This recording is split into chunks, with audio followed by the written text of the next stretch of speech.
May Shopee ka na naman. Ha? Ano naman yun? Wala. Dalawa pa kayo ni Nene eh, no?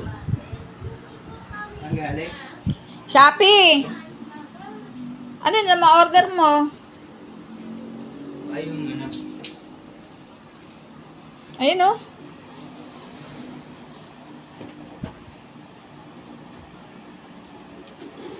Hindi nga ako na-order eh. Ano na naman kaya yan? Binili mo na naman?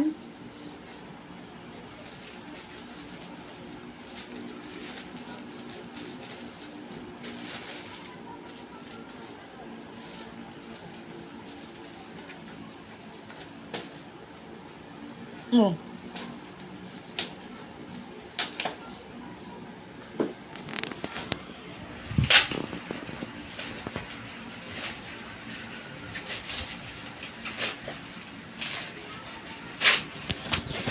Wait, wala naman. Oh, ano na naman yan? Yung sinasabi ko sa'yo, Ano nga yan?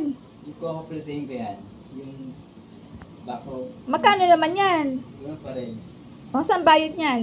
Mamaya, Mamaya na naman. sigit lang. Lagi na lang laruan eh. Di ba nga sabi ko sa'yo, kukumpletehin ko? Magkano nga yan? 82. 82 na naman? Lagi na may laruan. Ayaw pa yata.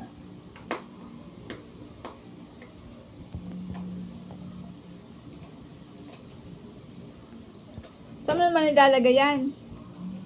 Ang display ko nga ito, ma. Saan mo nga i-display? Hindi ka nga marunong gumawa ng display yan. Hindi ka nga marunong mag-ano eh.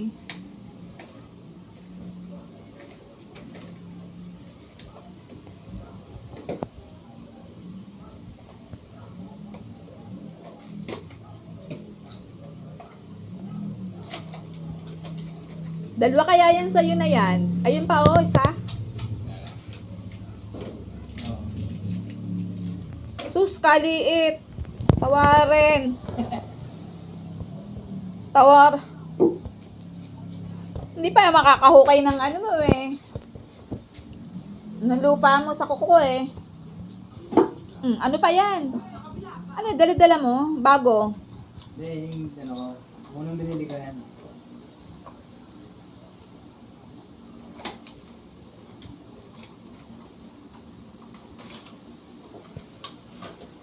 Sus, ang liliit naman kasi.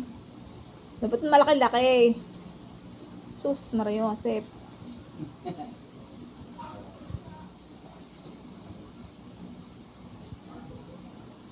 Parang ano eh. Tawarin. Buwatin niya yan. Ano pa isa oh, may Shopee pa diyang isa. Hindi akin to, may April din to. Pangalan mo eh.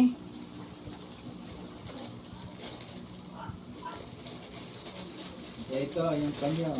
Ah, panyo pala, akin pala yan. Ganda. Pamunas din ng pawis para hindi mamunas ang damit. Dalawa yan eh, meron pa sa April din dyan eh. Ewan kung ano yun. Okay naman. Ano na masusunod? Kukumpletehin ko yan, ma. Sa dalawa. Dapat nag-iiwan ka pambayad. Apat na. Lagi akong napapain eh. Magkano ba? Bayad mo sa akin yan. Lagi akong may pinapain sa Shopee. Kada ano ako nagigisa eh. Pwede na ito, ma. Joseph.